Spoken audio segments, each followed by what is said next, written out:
My name is Carl van der Riet. I'm the son of my father was the famous hunter. I was a hunter also. My father was a gentleman by the name of Rupert van der Riet, who was born in South Africa and came to the then Rhodesia in the late 60s and pioneered a hunting safari operation in the Kariba Zambezi area. So he was conducting safaris from the mid 70s through until his late 60s in the later part of the century. I grew up like my brother and my sister in a safari camp. We lived in a tent, and back then in the 70s it was the way of life, and you were growing up in a hunting camp, and hunting was part of your life. The hunting we did was very much controlled by the Rhodesian government, strict quotas, and it was a very ethical and respected business back in those days. So I've kind of grew up, and my father went to the Olympics. He was a very famous shotist. So I think just growing up with that family, I was a natural hunter, and I hunted for about 10 years. My hunting career was basically from the mid-90s until 2005, and that was the big transformation, Zimbabwe and Africa, I think, when it comes to hunting. In the mid-90s, hunting was still a very big business in sub-Saharan Africa. It was still very controlled. There was a lot of law and order, and it was a long-term viable operation. And back then it was a form of conservation, because the hunters were providing revenue to the government. The meat of the animals they shot were going to the communities, and it was very sustainable and acceptable by all walks of life. So I started in a very good period, and by about 2000, when there was uncertainty and problems in several countries, including Zimbabwe, there was a big change in what is happening in hunting blocks, where the policing of the blocks became difficult. There was a lot more poverty, a lot more pressure on the land, and the numbers of animals started to dwindle. They were being shot by safari operators who were hunting per a legal, scientifically derived quota. There's a formula where they do an annual survey and they say there's X amount of elephant or buffalo, and you can off-take so many bulls. It was very, very well calculated by the former Rhodesian government, national parks, that they were Department of National Parks. So it was a good, sustainable operation. In 2000, when things started to go more and more wrong with land and pressure on wildlife areas, I saw the animal numbers were dwindling. The government weren't doing regular scientific audits of the quotas, and I felt there was a lot of pressure on the animals. At the same time, I started to see that the future of wildlife should be shifting away from hunting, and that was my 10 years of hunting, and I stopped hunting in 2005, but still owned a hunting operation until 2 years ago, when we've stopped all hunting altogether. And my stopping of hunting came about through some friends that Ralph has. We're mutual friends. I asked if we could have someone to come help poaching, because poaching across here was coming from Zambia and was causing a huge problem on the population of elephants, especially on the Zambezi part of Zimbabwe, which is on the north of Zimbabwe. And the problem was so big we couldn't control it ourselves. The Department of National Parks in Zimbabwe also had limited funding, and they couldn't assist in any kind of meaningful way. So we requested Ralph and Rhino-Force to come and help us with our anti-poaching problem, which they gladly did. And then when Ralph and I met middle of last year, we'd already stopped elephant hunting, and Ralph, we discussed it, and we discussed the pros and cons, and I was really going towards a non-hunting model, and we decided that it was a good way forward to totally break away from hunting and to have a non-hunting block, which is now we're into the second year of this, and we feel very proud and comfortable that we've made the right decision. We have a big problem with poaching from Zambia, mostly from Zambia. And as you can see now, elephant are swimming across the Zambezi there. It's a beautiful sight to see, and I would like my children to see it, and my grandchildren to see it. So we had to have support from outside. Zimbabwe was struggling financially to get help on the anti-poaching. So Ralph Koczwara from Rhino-Force came to meet me under an invitation. Our request was please help with anti-poaching. Not just ourselves, but the national parks that surround us. And the two main parks that surround us are Nyakasanga National Park, hunting block to our east, and the Reefer block to our west. And both blocks are hunting like we were at the time, and the three blocks together form an area called Hurungwe, which is the Hurungwe Safari Area. And this block borders onto Mana Pools National Park, the world famous Mana Pools National Park. So when Ralph first came here, it was about anti-poaching, and we of course had to do a lot of work to get it to be agreed by national parks in Zimbabwe, and they agreed for us to have a joint venture as Rhino-Force with national parks in a joint venture for anti-poaching.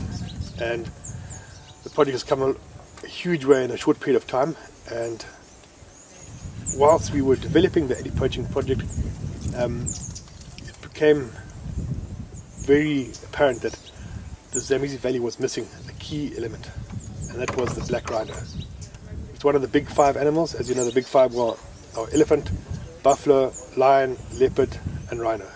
And the rhino have been missing for many, many years from that big five, because in the 80s there was a huge poaching onslaught from all over coming through Zambia, but there were people coming from all over Africa to come and attack our rhino, and they were wiping them out. So the Department of National Parks captured all the rhino and moved them to other, what they thought to be safer conservation zones deeper inside the country and away from the border. But in the last 20 years they've discovered that even these pockets of protected animals are being under threat. Although there are some successful projects that are happening with rhino numbers beating up quite successfully, you're always under threat wherever you are. The demand for rhino horn is too great. So we desperately wanted the rhino to come back. It's a key part of our whole environment, and we thought it would be a good plan. And we asked Ralph, because we learned then that Ralph wasn't just involved in anti-poaching, he was also involved in the saving of the rhino species. And we felt it would be a good idea to try and work together to try and save rhinos, but also back in the black rhino, back in their natural environment, which is right here in the heart of the Zambezi Valley. And Ralph jumped at the opportunity, and we are really looking forward to a future of bringing black rhino back into controlled intensive protection zones here in the Zambezi, and allow them to breed up, not in a zoo or a cage, but in a natural free-ranging environment, but of course with the highest protection which only Rhino-Force can provide. Our family, as I mentioned earlier on, has been working with the safari business since the early 70s, since I was born in 1972. So since I was born, my father and family have been working hand in hand with national parks, back in the Rhodesian national parks, and then in the Zimbabwe national parks, on many aspects of anti-poaching, on hunting permits, and there's always been a huge collaboration between us. We do as much as we can over the last 30, 40 years of helping national parks in resources, and we were able to, in logistics and anti-poaching support. Of course, Zimbabwe is struggling, and our capacity is limited. So we have had to get help from other parties outside of Zimbabwe, like Rhino-Force. But going back to your question, Frank, with that long history of 2 generations of working with national parks on a day-to-day basis, we have a lot of good contacts in national parks, legitimate contacts that we work with, and we although we've heard a lot of negative things about Zimbabwe national parks, we ourselves are very supportive of the authority, and they support us. And when we go to them with a noble project proposal, they listen to us and they give us the approval and the support where it's needed. So we're very fortunate with Ralph's bringing capacity to this dream, and our contacts, we can make a dream come true.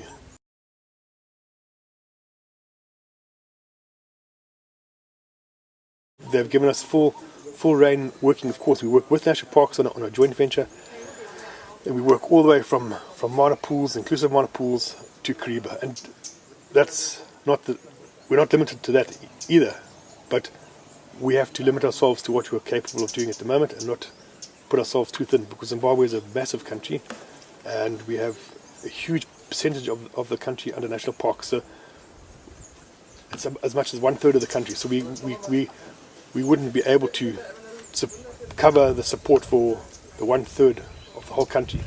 So we are focusing on the Lower Zambesi Valley, which is what we feel is the heart of Zimbabwe's national parks, and which needed the most support from us. The Zimbabwe National Parks is an authority. They are self-financed. They have to manage those huge areas of national parks, and as time progresses, there's more and more poaching pressure due to human population increases and due to poverty increases around Africa. So they definitely are under pressure when it comes to finances. They carry a huge labour force and they have a big area to manage. So you can imagine how much resources are required to manage this massive estate. And unfortunately, when there were some political pressures and problems in Zimbabwe, a lot of big supporting NGOs did withdraw funding of national parks, which hurted in a big way. We were fortunate that people like even Frankfurt Zoological Society from Germany are back in Zimbabwe supporting, which we are happy about. And it's becoming more and more acceptable that third-party NGOs are coming back to help wildlife, because wildlife has no politics. Wildlife must be protected. But of course, there is skepticism. Even on a private capacity, when you stop hunting, you lose a big source of revenue, because hunting is a very expensive sport that the people who come and do hunting pay a lot of money, and a lot of that money goes towards national parks and towards keeping a lot of communities going. So yes, we understand that there's a transformation that has to happen, but also, like the private entity, national parks would be skeptical naturally, because they're seeing a huge loss of revenue. But they accept it because they like the private entity, understand that the animals are being still, even with the revenue of hunting, they are still under huge pressure from poachers, not the hunters, but the poachers that are also eating at the wildlife. So yeah, they are skeptical, but they do support the initiative. They know that's where we have to go to.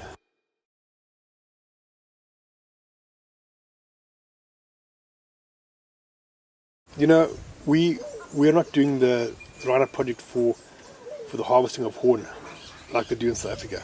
We'll be protecting the rhinos, and of course what parks appreciate and what also we appreciate, that there will be a financial gain for societies when it comes to protection of rhino, because it increases the tourism model, and the national parks will have more tourists coming to the Lower Zambesi Valley to see the rhino.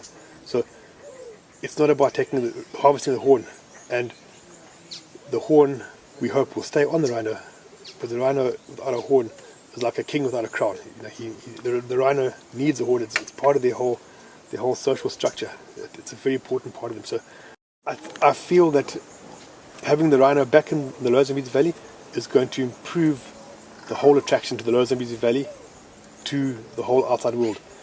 And the Lower Zambesi Valley is a beautiful, as you gentlemen have seen, it's a beautiful part of Zimbabwe, and I would say it is the most beautiful part of Zimbabwe and the most precious. So having that extra element back in the valley, I see it being a key to helping the valley totally break away from hunting and having a large number of non-hunting tourists visit the Zambesi Valley and bringing in the revenue that both the country need, the community need, the wildlife need and the protection of the wildlife, and also, of course, the rhino. The rhino will need that revenue to help sustain anti-poaching operations. So I think it'll be a good thing, financially and socially and psychologically. It will be a great thing for this great event. We very much look forward to it, and we ourselves are going to be doing all that we can to assist Rhino-Force with our Connex National Park to expedite this great project.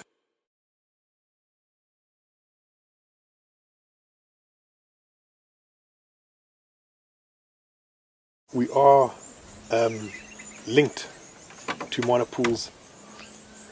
From minor pools you have Nyakasanga concession, you've got Reefer concession. They're all one big block. And on the other side of minor pools you've got Sapi. There are no roads that divide up the concessions or fences or villages. It's one massive block of wildlife, almost virgin wildlife, that it should be known as the Greater Minor Pools. And I think we have managed to, through Rhino-Force that are now involved in Reefer, I think if we manage to convince other hunting blocks within the area to stop hunting, it can definitely become the Greater Minor Pools National Park. And it is a national park as it is. You know, people think that hunting areas are not national parks. It's still a national park concession. The only difference from minor pools is that the hunting blocks do hunting, but it's still owned by national parks. So it's a great dream, and I think it'll be a great marketing tool as well for tourism in the Lower Zambesi Valley. In the last 2 years, the other block on the other side of minor pools, which is called Sapi, they have stopped all hunting. Chiwori North has stopped hunting. We have stopped hunting. Chirundu Estates, Reefer has stopped hunting, and I think the last block that is doing limited hunting at the moment but will be quite happy to transform is the Nyakasanga block, and we are almost there.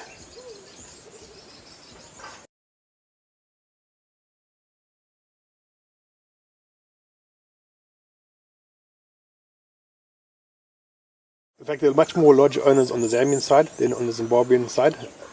They have a much more advanced development of their side of the Zambezi River, which is probably to our benefit because we have huge tracts of virgin forest that are not congested with too many tourists or too many lodges. So although we're not that developed, I think it's going forward, it is a great asset we have. We do cooperate with them, but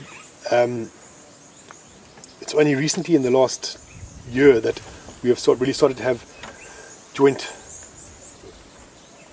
conventions between the Zimbabwe National Parks together with the Zambian Parks Authority, and we've hosted at Children's Safari Lodge several of these workshops where we get the two sides together to communicate, because it's imperative when you're divided by a river with no fence line, which is a wildlife area, that the authorities on both sides cooperate on law and order and anti-poaching operations.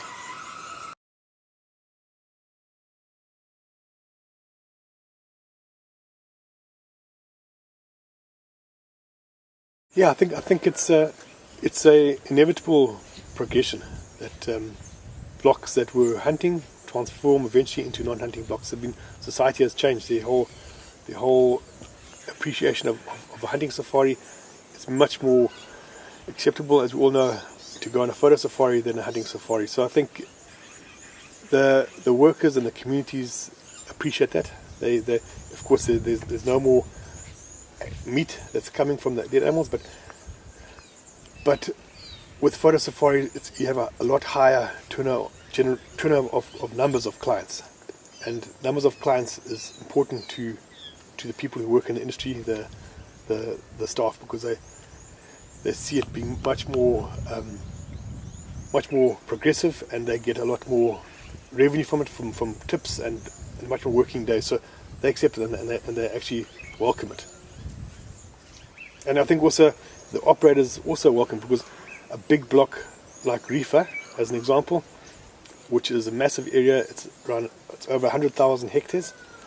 in the past, that whole block would be controlled by one safari operator with one camp, whereas going forward it has the potential to have several camps and a lot more client turnover. So it's revenue based. It can be bigger than hunting, and also it employs much more people for what that huge area can do.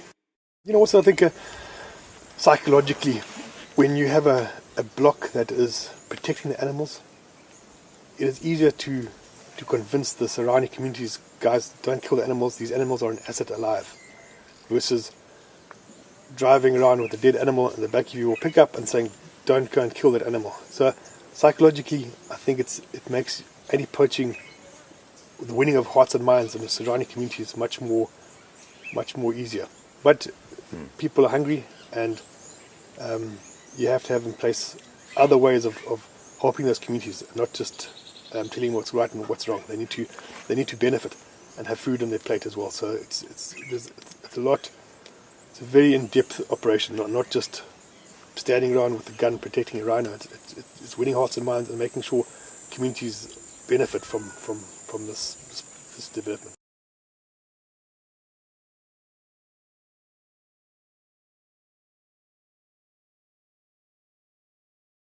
Look, it possibly was back in the 60s and 70s, because it was very much the professional hunters were back then were mostly white, and the safari operators were mostly white, and the clients were mostly white.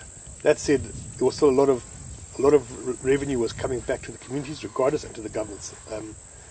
But definitely in the last 20 years, the industry has definitely progressed with change, and in Zimbabwe you will find most of the safari operators are either white and black together, working together in partnership, or black-owned operators.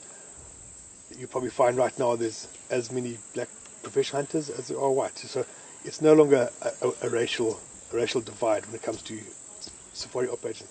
But of course, the hunting clientele, most of our hunting clientele that would be Europeans, Russians, Eastern Europeans, and Americans, which were predominantly white people coming hunting. So yes, the clientele was mostly of white color, but they weren't the only ones. We do have a lot of Chinese that came hunting.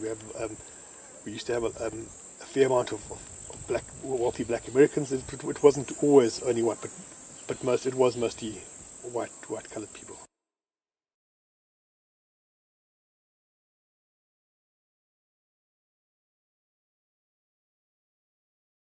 When a hunter goes hunting, it's a lot about is the sport of the chase of managing. Although we know it's totally one-sided, to kill an animal with a high caliber rifle, it's not fair. It's not exactly an even keel setting. But when someone hunts leopard for 14 days and is sitting for many hours in a blind and a lot of dirty hard work in the sun to be able to get to that stage, they feel elated. And most people will hunt one leopard in their lifetime of those hunting people. So when they eventually get themselves a trophy, be it a leopard or a big buffalo, there's a lot of excitement and elation with it. People mustn't forget that humans were hunters and gatherers not so long ago, and a lot of people still have that genetic fingerprint of being a hunter, to go out and the challenge of going out and killing an animal was instinctive. So yes, we're progressing, but I think a lot of hunting people will feel a lot of excitement and elation when they get a trophy that they're after, to be a leopard or a crocodile or something, whatever they're after.